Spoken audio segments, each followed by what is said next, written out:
हरे कृष्णा। आज हम लोग एक नए टॉपिक पे बात स्टार्ट कर रहे हैं। दैट इज राधा रानी की अष्ट सखी।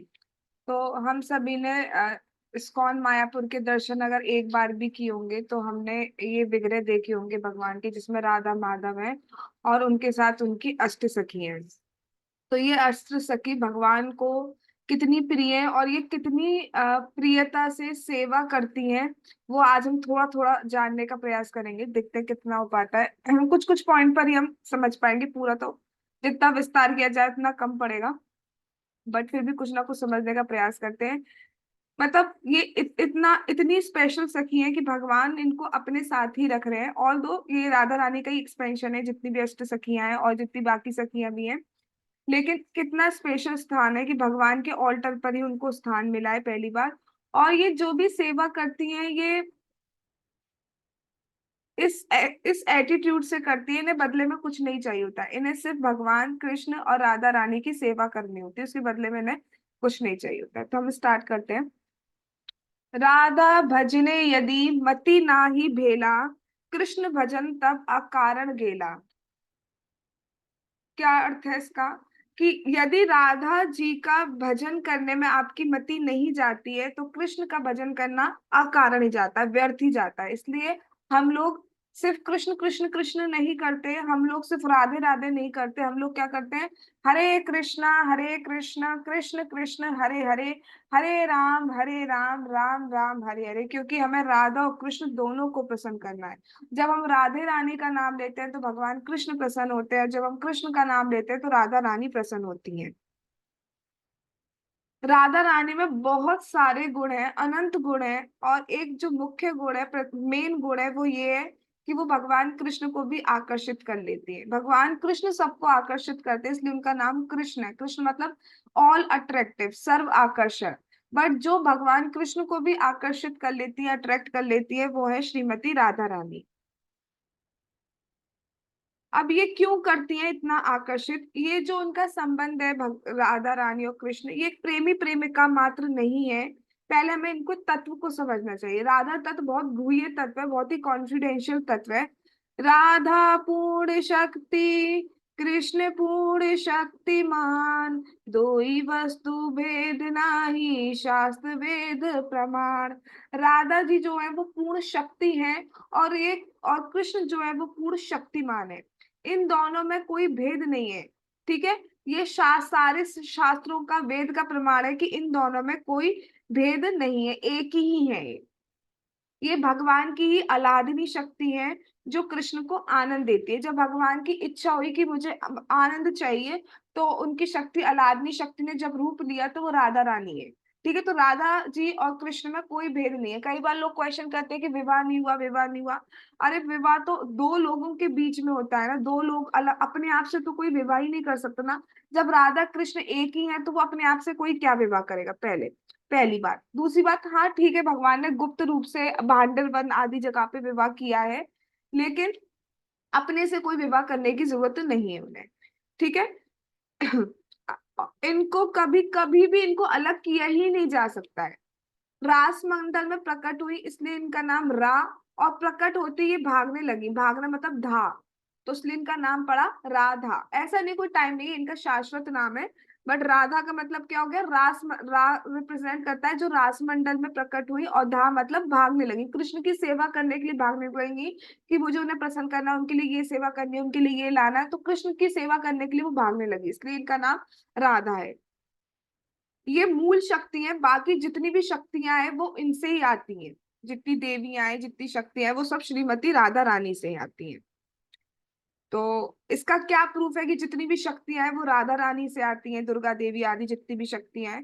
तो गोपाल तापनी उपनिषद, एक उपनिषद है गोपाल तापनी उपनिषद, उसमें श्लोक आता है, तस्य प्रकृति राधे का नित्य निर्गुणा, यस्य अंशे लक्ष्मी दुर्गा आदि सप्तहा।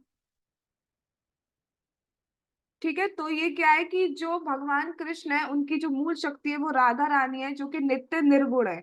निर्गुण अर्थात जो दिव्य है, ट्रांसेंडेंटल है, भौतिक कुछ भी उनमें लेश मात्र भी नहीं है। उन्हीं की अंश है, लक्ष्मी देवी, दुर्गा देवी आदि शक्तियां उनकी अंश है। बट जो मूल शक्ति है वो कौन है? श्रीमती राधा रानी है। अगर हम राधा रानी की पूजा करते हैं तो सारी शक्तियों की पूजा अपने आप हो जाती है, अलग से कुछ कुछ करने की जरूरत नहीं पड़ती है। नव सुंदर पीयूष राधे का नाम, अति मिष्ट मनोहर तर्पण धाम। नव सुंदर, राधा रानी का नाम कैसा है? नव सुंदर, इतना सुंदर नाम है, नया नवीन, नवीनता जीवन में लाता है, अमृत के समान है। अति मीठा, मिष्ट मतलब मिश्री जो होती है इतनी मीठी होती है, अति मीठा मनोहर है। और तर्पण धाम, अगर इस नाम की राधे राधे राधे राधे ये रट लगाए रहते हैं तो हम भगवान के धाम तक पहुंच जाते हैं। तो तर्पण धाम जो सीधे हमें भगवान धाम प्रदान करने वाला है, इतना मनोहर राधा रानी का नाम है। इसलिए हम क्या बोलते हैं? हरे कृष्ण कृष्ण कृष्ण हरे हरे, हरे राम राम राम हरे हरे। तो राधा रानी जिसको रिकमेंड करती है भगवान कृष्ण को, भगवान कृष्ण उसको अपने पास ले आते हैं, अपने पास वापस ले आते हैं, कुछ सेकंड क्वेश्चन ही नहीं होता जिसको राधा रानी रिकमेंड कर लेती है। और अगर अष्ट सखियों में से कोई एक भी श्रीमती राधा रानी को किसी के लिए बोल देती है कि ये अच्छी है या मतलब ये भक्ति कर रही है, तो राधा रानी उसको ना नहीं कर सकती। तो अगर इन अष्ट सखियों को के बारे में हम थोड़ा सा समझेंगे, तभी तो हम जब विग्रह के सामने जाते हैं तो उनकी पूजा कर पाएंगे, उनको सही से नमस्कार कर पाएंगे आदि आदि। तो जब वो हमें रिकमेंड करेंगी राधा रानी को, तो राधा रानी मना नहीं करती, सीधे कृष्ण से बोलेंगे इनको लाना। ठीक है। तो भक्ति में यही चलता है, भक्ति में ये भाव नहीं चलता है मेरी सुनो, मेरी मेरी। जैसे हम देख रहे हैं भगवान कृष्ण कहें कि मैं डिसाइड करूंगा, नहीं। उनसे उनका कोई भी भक्त कह देता है, श्रीला प्रभुपाद जी कह दे, कोई भी उनका जो भक्त है वो कह देगा, तो भगवान उसको ले आते हैं। बल्कि भगवान अपने भक्त से ज्यादा जो उनके दास अनुदास होते हैं उनकी और ज्यादा सुनते हैं। क्यों? क्योंकि उनके भक्त के भक्त है। ठीक है। तो अगर राधा रानी किसी को रिकमेंड करती है, भगवान बिना सेकंड थॉट उसको ले आते हैं। और अगर अष्ट सखियों में से कोई भी एक किसी के लिए भी बोलती है तो राधा रानी उसको बिल्कुल अपने पास वापस ले आती है। तो इतनी महिमा है राधा रानी की अष्ट सखियों। अब अ, अब थोड़ा थोड़ा सा फिलोसफिकल भी है, तो थोड़ा सा ध्यान से समझिएगा। राधा रानी की बहुत सारी सखियां हैं, कई सखियां मतलब ग्रुप, कई सखियों के ग्रुप भी हैं। इसमें से तीन बताए गए हैं। कुछ सखियां हैं सम स्नेहा। अ, पहली कैटेगरी है सम स्नेहा। दूसरी कैटेगरी है कृष्ण स्नेहा अधिका। तीसरी कैटेगरी है राधा स्नेहा अधिका। पहली कैटेगरी है सम स्नेहा। सम स्नेहा का मतलब है जो कृष्ण से भी, कृष्ण का भी उतना ही साइड लेती हैं और राधा रानी का भी उतना ही साइड लेती हैं। ये कुंज आदि में सखियां जो है वो होती है सम स्नेहा सखियां, जो दोनों का साइड इक्वल रूप से लेती हैं। दूसरी कैटेगरी आती है कृष्ण स्नेहा अधिका, जो कृष्ण का साइड ज्यादा लेती है, राधा रानी का साइड नहीं लेती है। ठीक है। वो कृष्ण का साइड लेती हैं, कृष्ण को ग्लोरीफाई करती हैं, कृष्ण के कितने महान गुण हैं, कृष्ण ने ये किया, कृष्ण ने ये किया, कृष्ण ने ये किया, कृष्ण ने ये किया। तो कृष्ण को ग्लोरीफाई ज्यादा करती हैं। ये जो सखियां हैं, ये रहती है ज्यादा गहरे वन में, जो गहवर वन है, गहरे वन निकुंज आदि में रहती है। पहली वाली कुंज आदि में थी, ये निकुंज आदि में रहती है। तीसरी कैटेगरी आती है राधा स्नेह अधिका, जो कृष्ण को कुछ नहीं, जो राधा रानी को ही गुण गाती रहती है, राधा रानी को ग्लोरीफाई करती रहती है। कृष्ण पीटे हैं, भागे हैं, कुछ कहें, उनको कोई फर्क नहीं, उनको सिर्फ राधा रानी का गुणगान करना है। कृष्ण को हराना है, बेसिकली राधा रानी को जिताना है। इनका भाव रहता है राधा रानी को जिताओ, और कृष्ण स्नेह अधिकार में रहता है कि कृष्ण को जिताओ। ये वाली जो सखियां है राधा स्नेह, ये निर्वृत निकुंज यानी कि मंजरी स्तर की जो होती है वो उसमें आती है। तो ये तीन कैटेगरी है, इसमें भी बहुत सारी वेराइटी आती है। उसमें भी जो राधा रानी की जो अष्ट सखियां हैं जो आपको स्क्रीन पे दिख रही हैं, ये है राधा स्नेहा अधिका, यानी कि राधा रानी का पक्ष ज्यादा लेती हैं, राधा रानी को प्रसन्न पहला इनका प्रायोरिटी रहता है। वो तो खैर उन्हें मालूम है राधा रानी तभी प्रसन्न होती है जब कृष्ण होते हैं, लेकिन फिर भी जब पक्ष लेने की बात आती है तो ये राधा रानी का पक्ष लेती है। तो इसलिए ये राधा स्नेहा अधिका सखियां हैं भगवान की, ये राधा रानी की आठ सखियां बहुत प्रमुख है। ये राधा रानी से ज्यादा प्रेम करती हैं, और इनमें से कुछ जो है राधा रानी के प्रकट होने से पहले या बाद में, मतलब कुछ में 5, 7, 10, 15 ऐसे दिनों का डिफरेंस है राधा रानी में और बाकी सखियों में। बहुत ऐसे नहीं, 2-2 साल, 5-5 साल ऐसे डिफरेंस नहीं, कुछ दिनों का डिफरेंस है। कोई 10 दिन पहले, ललिता सखी तो सेम डे ही हुई है जिस दिन राधा रानी हुई है। तो ऐसे कुछ कुछ डेज का डिफरेंस है, लगभग समान उम्र की है। तो इनके नाम इस प्रकार हैं: ललिता चा, विशाखा चा, चित्रा चंपक वल्लिका, तुंग विद्या इंदुलेखा चा, रंग देवी सुदेविका। एक बार और बोलते हैं: ललिता चा, विशाखा चा, चित्रा चंपक वल्लिका, तुंग विद्यांदुलेखा चा, रंग देवी सुदेविका।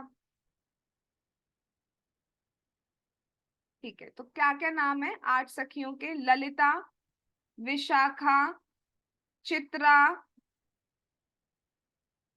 चंपकलता, तुंग विद्या, इंदुलेखा, रंग देवी और सुदेवी। तो 1, 2, 3, 4, 5, 6, 7, 8, ये जो रंग देवी और सुदेवी है ये बहनें हैं आपस में। तो इस प्रकार 8 सखियां हैं: ललिता देवी, विशाखा देवी, चित्रा देवी, चंपकलता देवी, तुंग विद्या देवी, इंदु लखा लेखा देवी, रंग देवी और सुदेवी। कृष्ण उन पे विशेष कृपा करते हैं जिनको राधा रानी सिलेक्ट कर लेती हैं, और राधा रानी उस पे नजर डालती है जिन पर अष्ट सखी कृपा करती है। तो हमें अष्ट सखियों की कृपा की भी याचना करनी चाहिए। राधा रानी सेंटर में है और अष्ट सखियां भगवान कृष्ण राधा रानी के आप देख सकते हो आसपास है। अब देखते हैं कौन सी वाली कौन है फोटो के हिसाब से। देखिए जो भगवान माधव के पास खड़ी हुई हैं, ये है ललिता देवी। एरो देखते जाइए, ये है ललिता देवी। ललिता देवी के बगल में जो है वो है चंपक लता। चंपक लता के बगल में जो है बॉक्स के साथ ये है चित्रा, चित्रलेखा कहते हैं चित्रा। और उनके बगल में जो है वो है तुंग विद्या। अब राधा रानी के पास आते हैं। राधा रानी के बगल में जो है वो है विशाखा देवी। विशाखा देवी के बगल में है इंदुलेखा। इंदुलेखा के बगल में है रंग देवी। और रंग देवी के बगल में है सुदेवी। तो इस प्रकार ये 8 सखियां हैं। एक बार और मैं रिपीट कर रही हूँ, अगर कुछ नोट कर रहा है तो लिख सकता है। राधा कृष्ण बीच में है, कृष्ण के बगल में जो है वो है ललिता। ललिता के बगल में चंपक लता। चंपक लता के बगल में चित्रा। चित्रा के बगल में तुंग विद्या। और राधा रानी के बगल में है विशाखा। विशाखा के बगल में इंदुलेखा। इंदुलेखा के बगल में रंग देवी। रंग देवी के बगल में सुदेवी। तो इस प्रकार ये 8 सखियां हैं श्रीमती राधा रानी की। इन 8 सखियों के, अष्ट सखियों के 8 गांव हैं। ललिता सखी का जो गांव है वो है, पहले हम ललिता सखी के बारे में पढ़ते हैं। अब हम सारी सखियों के बारे में थोड़ा थोड़ा पढ़ेंगे। तो सबसे पहले सखी जो हम पढ़ रहे हैं वो है ललिता सखी। ये ललिता सखी कहाँ रहती हैं? ये रहती हैं ऊंचा गांव में।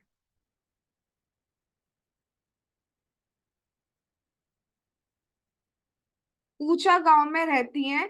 और ये लीडर है ऑल सखीज। ठीक है, यहाँ पे हम दर्शन कर सकते हैं। ये ऊंचा गांव है, श्रीमती ललिता देवी का गांव है। और ये भगवान राधा कृष्ण है, और बगल में आप यहाँ पे ललिता देवी भी है। तो ये वहाँ का दर्शन है, वहाँ का विग्रह है। ऊंचा गांव ललिता सखी का, सखी के गांव में ललिता सखी के मंदिर में श्री राधा कृष्ण के, ललिता सखी का मंदिर है, यहाँ पे राधा कृष्ण के दर्शन आप कर सकते हैं। तो ललिता जी जो है वो लीडर है एक तरीके से, सारी अष्ट सखियों में भी एक लीडर है। यहाँ पे जैसे हम बरसाना जाते हैं, बरसाना की अलग से परिक्रमा होती है, ऐसी जो ये ऊंचा गांव है इनकी अपनी अलग परिक्रमा होती है, अलग से परिक्रमा ऊंचा गांव की भी होती है। और इधर भी बहुत सारे टेम्पल है, बहुत सारे कुंड आदि आपको मिलते हैं। तो यहाँ पे जैसे सूर्य कुंड है, वृषभानु कुंड है, ये सब यहाँ पे बहुत सारे प्रेजेंट है। जो ललिता सखी है उनकी माँ का नाम है सारथी माता। पिता का नाम है विशोक। और पति का नाम है भैरव। ये गोप है, ठीक है, गोप है ये भैरव। जो मंदिर है यहाँ पे जहाँ पे हम दर्शन कर सकते हैं जाए तो श्री श्री राधा ललिता बिहारी, राधा ललिता बिहारी जी का दर्शन आप कर सकते हैं। ललिता जी जो है वो 27 दिन बड़ी है राधा रानी से।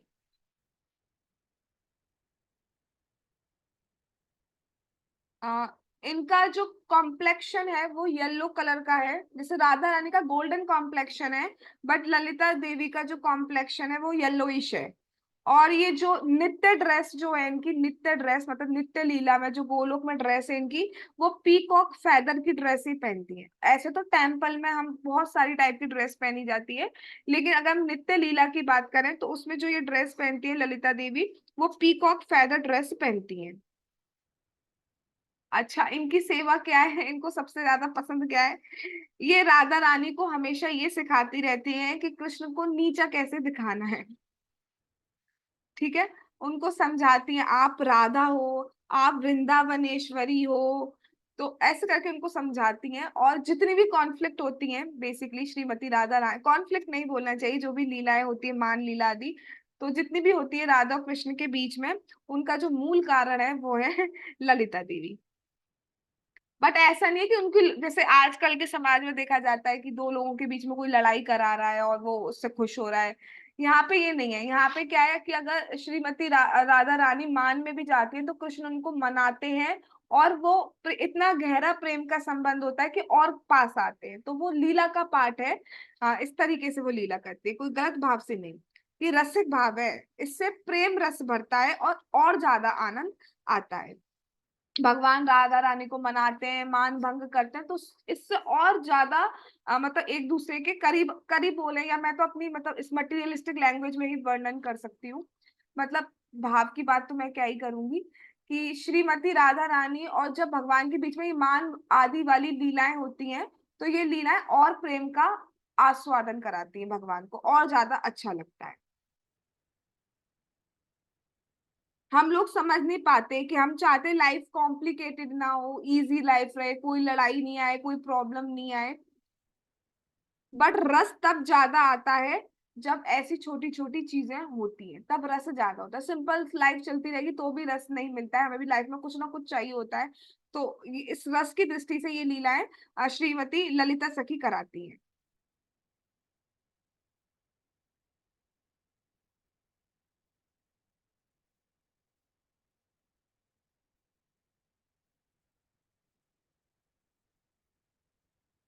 अगर इसको हम कैसे समझ सकते हैं, फॉर एग्जाम्पल आप कुछ खेल लो, लेट से लूडो खेल रहे हो फॉर एग्जाम्पल। तो लूडो खेल रहे हो, अगर लूडो आपने 8 टाइम्स लूडो खेला और उसमें से 7 टाइम जीत गए, तो अगर आप 8 टाइम भी जीतोगे तो आपको उस जीत का मजा नहीं आएगा उतना, कि ठीक है इट्स ओके, हम तो एक बार भी जीत गए, सेकंड टाइम भी जीत गए, थर्ड टाइम भी जीत गए, फोर्थ, तो जीत का मजा चला जाएगा, मजा नहीं आएगा। लेकिन आप बार बार हार रहे हो, फिर लास्ट में जो बाजी जीतते हो, तो वो फिर जो ये निकलता है ना, वो अलग ही निकलता है। ये हम सब मुझे लगता है खेले तो होंगे, तो ये फील कर चुके होंगे। अगर कंटिन्यूअसली जीतते जा रहे हैं तो मजा उतना नहीं आता है, हार के बाद जो जीत होती है उसका मजा ही अलग होता है। तो इसी तरह ये जो लड़ाई होती है फिर उसके बाद जो प्रेम बढ़ता है ना, वो अलग ही होता है।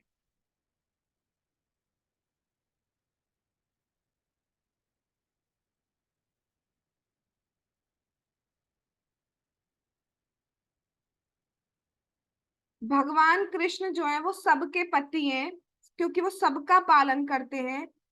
और ब्रह्म विमोहन लीला के बाद जो विवाह हुआ, हम सभी जानते हैं ब्रह्म विमोहन लीला क्या था।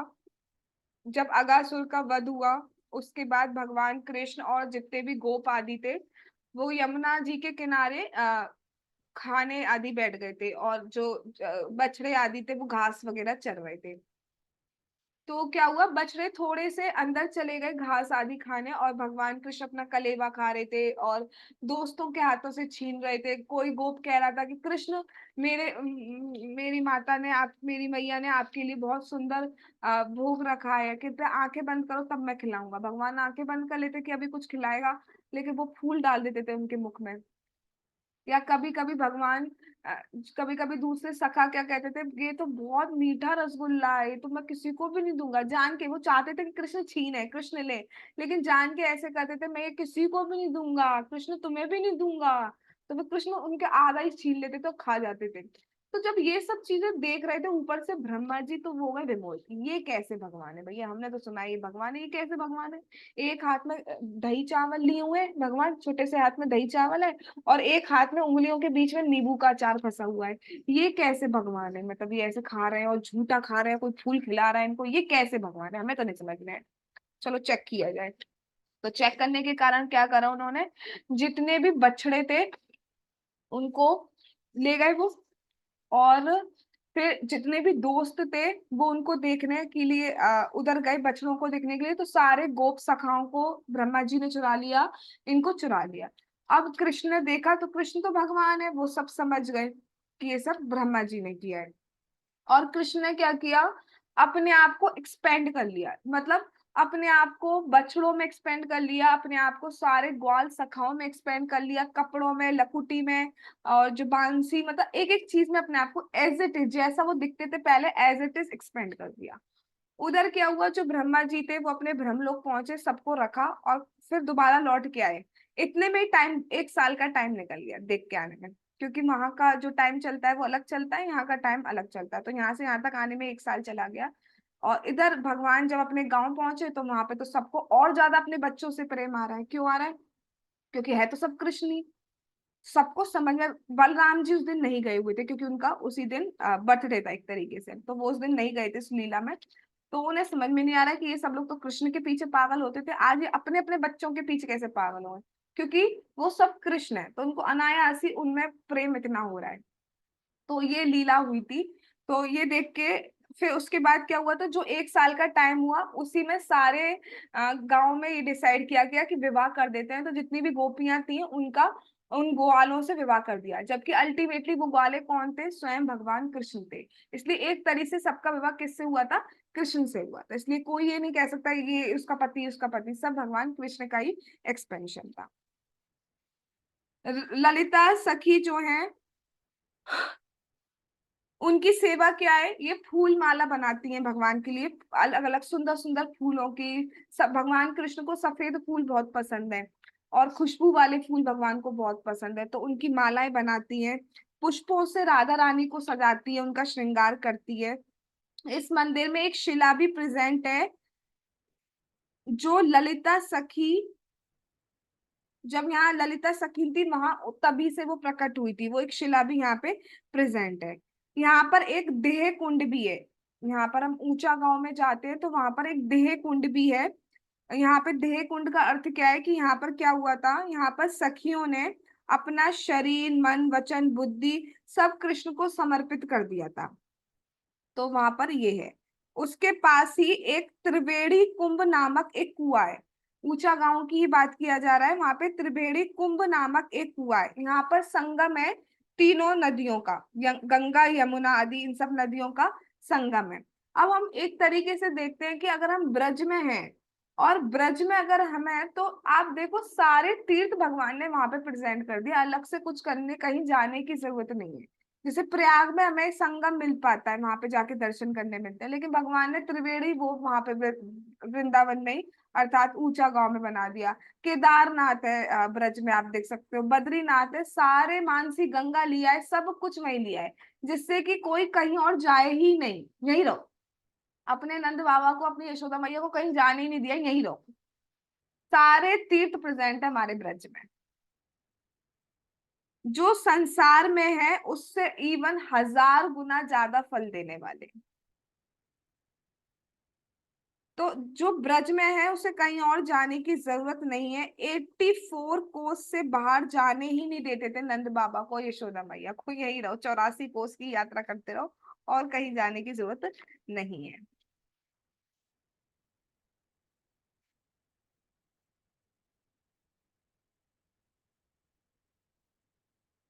अच्छा, यहाँ पर एक और बहुत इंटरेस्टिंग जगह है, दैट इज 56 कटोरी नामक स्थान, तो इसके दर्शन और कर लेते हैं।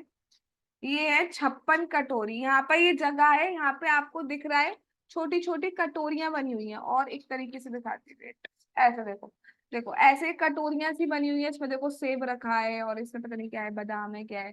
तो ऐसी 56 कटोरियां बनी हुई है, यहाँ पे भगवान खाते थे। राधा रानी कृष्ण के लिए एक्चुअली क्या है, राधा रानी भगवान को के लिए अलग अलग व्यंजन बनाती है, अलग अलग डिशेस बनाती हैं, और ऐसा कहा जाता है कि राधा रानी ने आज तक कोई भी डिश जो है वो रिपीट नहीं की है। इतनी सारी डिश, इतनी सुंदर डिश बनाती हैं, तो वो बहुत सारे व्यंजन बना के लाती थी। ठीक है, अब जब इतने सारे लाती तो उन्हें लगता था कि कहाँ रखूं कहाँ रखूं, कृष्ण आ रहे कहाँ रखूं कहाँ रखूं। तो ऐसा करते ही जैसे उनकी इच्छा हुई, वैसे वहां पर इस स्थान पर 56 कटोरियां बन गई अपने आप। ऐसा नहीं किसी ने एक्सकेवेट करके गाड़ के और वो कुल्हाड़ी लेके ठंडे टक टक टक टक करके गाड़ के बनाई है। नहीं, ये ऑलरेडी बनी हुई है 56 कटोरियां। आप देख सकते हो कुछ दिख रही है यहाँ पे, और इस फोटो में भी और देख सकते हो, देखो एक, ये दो, ये नंबर भी लिखे हुए 3 4।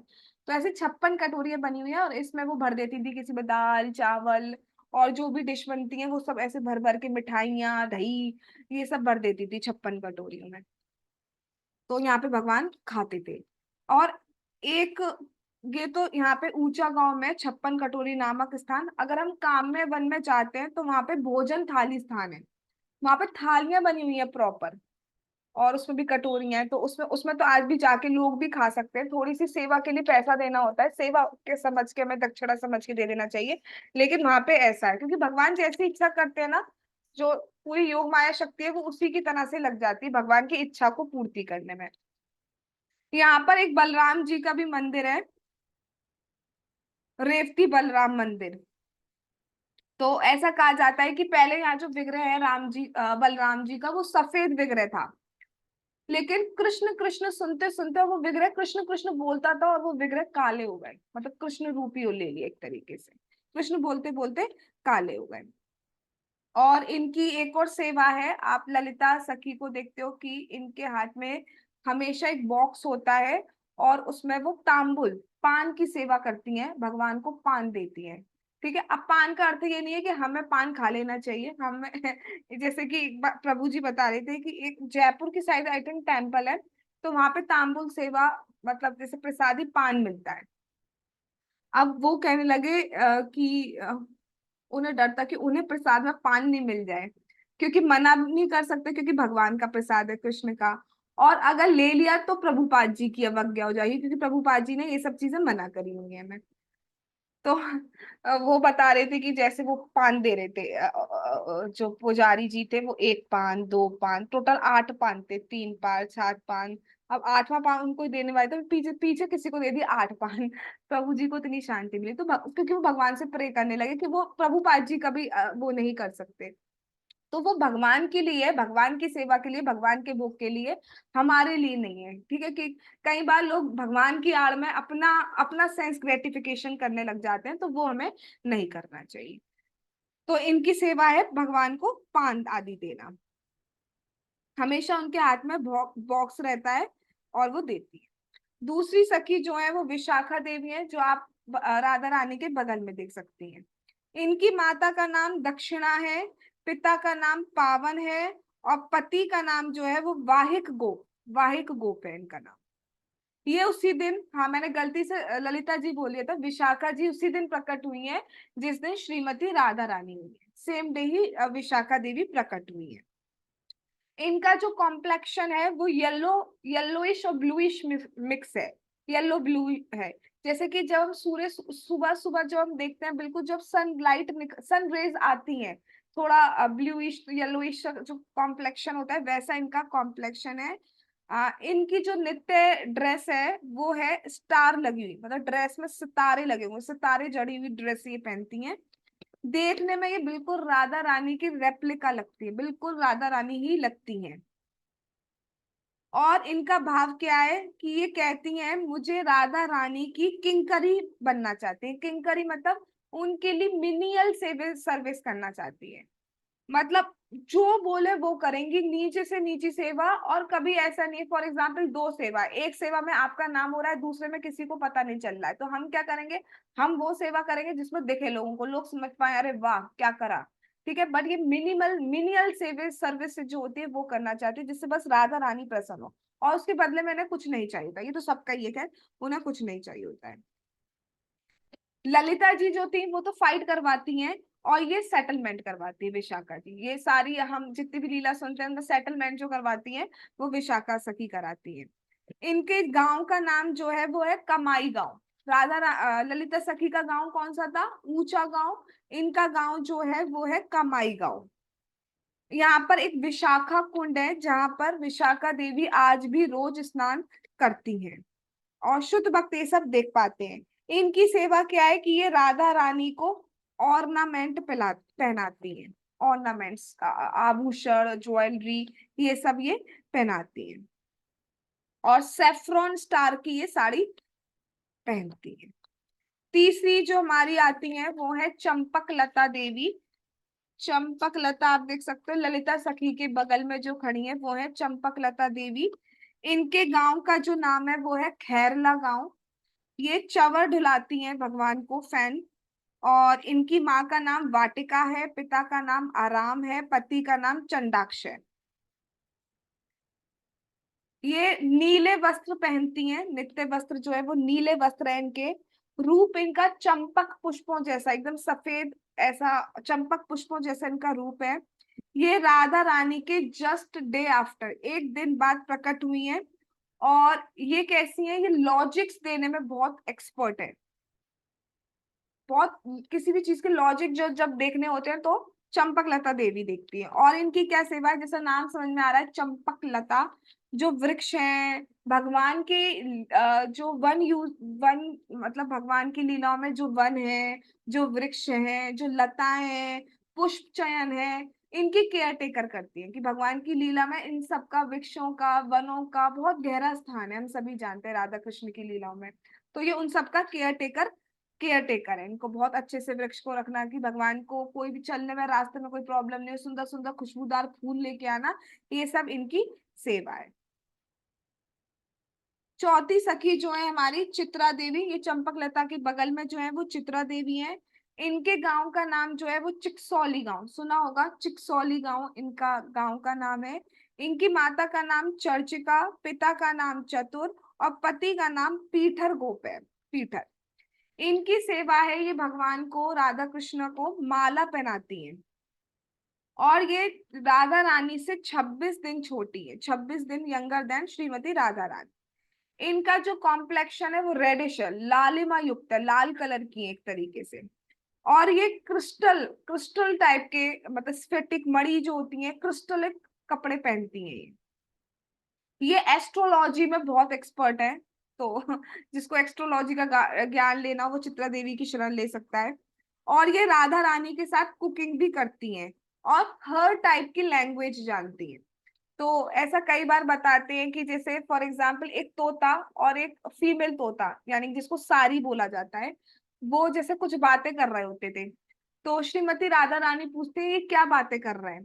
तो क्योंकि चित्रा देवी तो सबकी लैंग्वेज आती है, वो तोते वो तो सबकी लैंग्वेज आती है, तो वो बताती हैं कि ये जो तोता है ये कृष्ण का पक्ष ले रहा है, और जो सारी है ये श्रीमती राधा रानी आपका पक्ष ले रही है। तोता कह रहा है कि देखो भाई, हमारे कृष्ण भगवान कितने महान है, उन्होंने तो देखो छोटी सी एज में पूतना को मार दिया, अरिष्टासुर का वध कर दिया। तो सारी कह रही बहुत बढ़िया काम करा, एक गाय का वध कर दिया। तो ऐसे करके ये आपस में बातें कर रहे हैं, वो कृष्ण का पक्ष ले रहा है और वो श्रीमती राधा रानी की पक्ष ले रही है। वो कह रही, शुक कह रहा है हमारे भगवान कृष्ण ने देखो गिरिराज उठाया। तो सारी कह रही है गिरिराज क्या उठाया, उनसे कुछ नहीं उठ पा रहा था, वो तो राधा रानी ने देखा तो उनपे शक्ति आई, तब उन्होंने कुछ कर पाया। तो इस तरीके से ये बातें कर रहे हैं जो उनको बता दिए। और ये सबकी इंटेंशन जानती हैं, जो चित्रा देवी हैं ये सबकी इंटेंशन जानती हैं, आयुर्वेद जानती हैं। और पानी के मटकों से अलग अलग साउंड निकालती हैं लीला के लिए। जैसे लीला में कुछ सपोज किसी पक्षी की आवाज निकाली, तो मटके से उसकी आवाज निकाल सकती है। और कुछ, कुछ भी जो भी साउंड्स चाहिए होते हैं, तो वो साउंड्स उस पानी के मटकों से ये अलग अलग साउंड निकालती हैं राधा कृष्ण की लीला पूरा करने के लिए।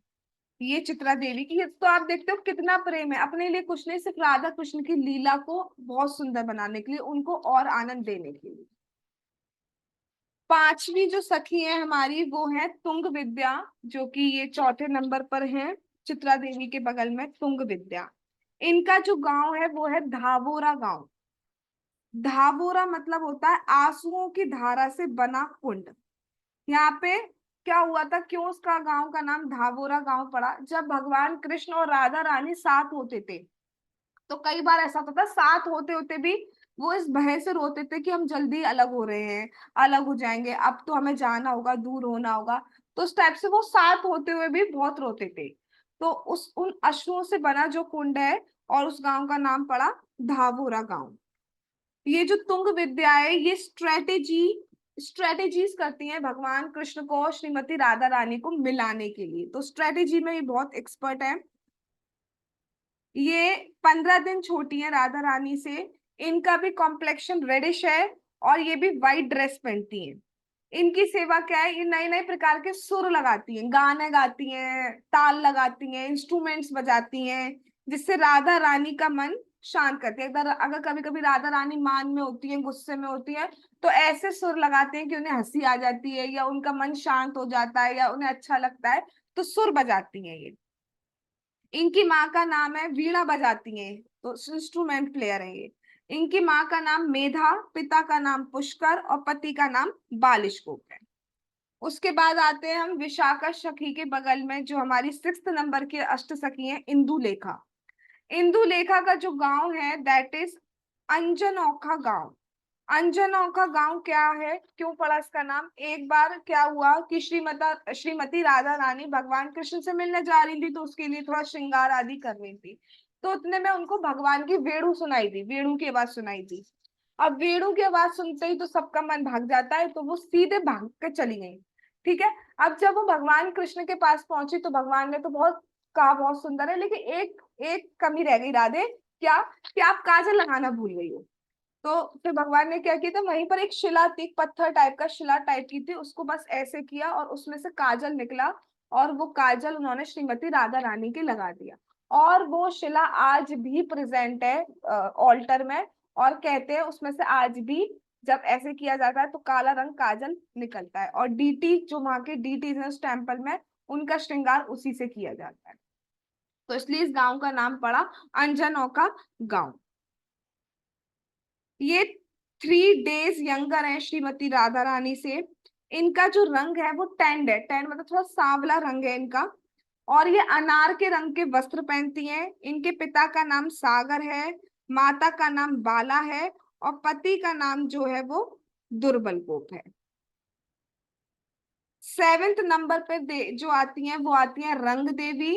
और 8th नंबर पे आती है सुदेवी। ये दोनों बहनें हैं, क्योंकि बहनें हैं इसलिए माता पिता एक ही हैं इनके। माता का नाम है करुणा, और पिता का नाम है रंगसार। लेकिन पति दोनों के अलग अलग हैं। जो रंग देवी है, उनके पति का नाम है वृक्षिण गोप। और जो सुदेवी हैं, उनके पति जो वृक्षिण के छोटे भाई हैं, वो उनके पति हैं। जो रंग देवी हैं, उनकी सेवा है इत्र सेवा। बहुत ही सुंदर सुंदर खुशबूदार पदार्थों से वो इत्र, तरह तरह के इत्र बनाती हैं भगवान के, और उनको लगाती है। और क्या करती है, इनकी सेवा है मजाक करना, जोक करना, हंसाना। इनको हंसाना बहुत पसंद है, राधा कृष्ण को हंसाना इनको बहुत पसंद है। जादूगर दिखाना, कभी भी कुछ प्रकट करना हो, तोता प्रकट करना, तोता प्रकट कर दे तो जादू करके दिखाती हैं। डिप्लोमेटिक है, थोड़ी बातों को घुमा देती हैं। तो इस टाइप से इनकी सेवा है। जो सुदेवी है, उनकी सेवा है ये जल जल पिलाना। राधा कृष्ण रासलीला कर रहे हैं, डांस कर रहे हैं, तो थक गए, तो उसके लिए उनको पानी चाहिए। तो उसके लिए जल की सेवा जो करती है वो सुदेवी करती है। जल की सेवा करती हैं, राधा रानी के बालों को सजाती हैं, और पशु पक्षियों का ध्यान रखती हैं। जो लीला में सहयोग करने वाले हैं, उन सारे पशु पक्षियों का ध्यान करती है। ऑलमोस्ट जो रंग देवी और सुदेवी में क्वालिटीज जो है वो ऑलमोस्ट सेम है। ये दोनों ही हमेशा राधा रानी का गुणगान करती रहती है भगवान कृष्ण के सामने, किसी तरह से प्रोवोक करती रहती है भगवान कृष्ण को, जाओ राधा रानी के पास जाओ, यहाँ पे क्या कर रहे हो। कभी कहती है कृष्ण आपके नेत्र कैसे हैं, भौरे के समान। भौरा किसके पास जाता है, कमल के पास। राधा रानी का मुख कैसा है, कमल जैसा। तो आपको कहाँ जाना चाहिए, राधा रानी के पास। यहाँ क्या कर रहे हैं, क्या कर रहे हैं? तो भगवान जाते हैं भागते भागते भागते। ठीक है। तो इस टाइप से ये बहुत सारी इसमें लीला आती है, उनको पास मिलाने का, उनको उनको एक साथ ले जाने के अलग अलग बहाने ढूंढती रहती है। तो आज हमने बस थोड़ा सा बहुत शॉर्ट में पढ़ा है भगवान के श्रीमती राधा रानी के अष्ट सखियों के बारे में। अभी तक तो मुझे नहीं पता था कि आप में से सबको उनके नाम याद थे या नहीं थे, मुझे नहीं पता। मैं अपनी बोलूं तो मुझे नहीं पता थे, सबके नाम याद नहीं थे, तीन चार के पता थे, सबके नहीं पता थे। और उसमें भी सीक्वेंस नहीं पता था कि पहले ललिता देवी है, फिर इंदु लेखा है, फिर चंपक लता है, फिर देखने पड़ेंगे अभी भी। हाँ, पहले ललिता देवी है, फिर चंपक लता है, फिर चित्रा है, फिर तुंग विद्या है। और इधर है विशाखा देवी, इंदुलेखा, रंग देवी और सुदेवी। ठीक है, तो कोशिश करेंगे हम नाम याद कर पाए। आज हमें नाम तक याद नहीं है, कितने दुख की बात है। तो आज हमें नाम याद करेंगे सबके। ठीक है, मैं आई विल ट्राई कि ये जो थंबनेल बनाया गया है उसमें नाम भी मैं इसमें कॉपी कर दूं, जिससे कि और अच्छे से हम याद रख पाए। तो आज हमने थोड़ा सा ही भगवान की सखियों के बारे में, श्रीमती राधा रानी की अष्ट सखियों के बारे में पढ़ा। बस उनसे यही प्रे करते हैं कि हमें भी थोड़ा सा ड्रॉप मिल जाए, जिससे कि हम भगवान की अच्छे से सेवा कर पाए, नाम सेवा अच्छे से कर पाए। जगत गुरु श्रीला प्रभुपाद की जय। श्री श्री गौर निताई की जय। श्री श्री कृष्ण बलराम की जय। श्री श्री ललिता विशाखा राधे श्याम की जय। श्री वृंदावन धाम की जय। अष्ट सखियों की जय। निताई गौर प्रेमानंदे हरि हरि बोल। हरे कृष्ण कृष्ण कृष्ण हरे हरे, हरे राम राम राम हरे हरे। वांछा कल्पतरुभ्यश्च कृपा सिंधु भयेवच पतितानां पावनेभ्यो वैष्णवेभ्यो नमो नमः। All glories to assembled devotees. Hare Krishna.